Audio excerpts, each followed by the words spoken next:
மதுரை திருப்பரங்குன்றம் சட்டமன்ற தொகுதி திமுக வேட்பாளர் கிருத்திகா தங்கபாண்டி திருநகர் 3வது பேருந்து நிறுத்தம், மகாலட்சுமி காலனி மற்றும் ஸ்வர்ணம் காலனி ஆகிய பகுதிகளில் உதயசூரியன் சின்னத்திற்கு ஆதரவாக தீவிர வாக்கு சேகரிப்பில் ஈடுபட்டார்.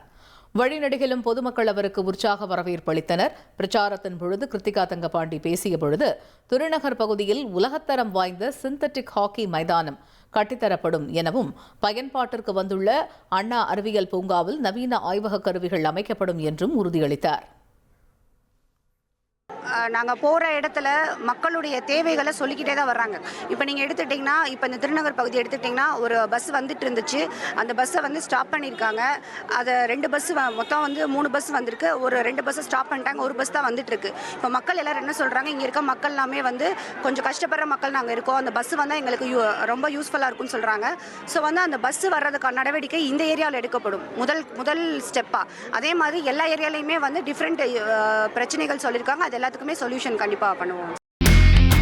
இனி செல்லும் இடமெல்லாம் செய்தி. தந்தி டிவியின் வாட்ஸ்அப் சேனலை ஃபாலோ பண்ணினா செல்ல இருக்கும் இடமெல்லாம் செய்தி.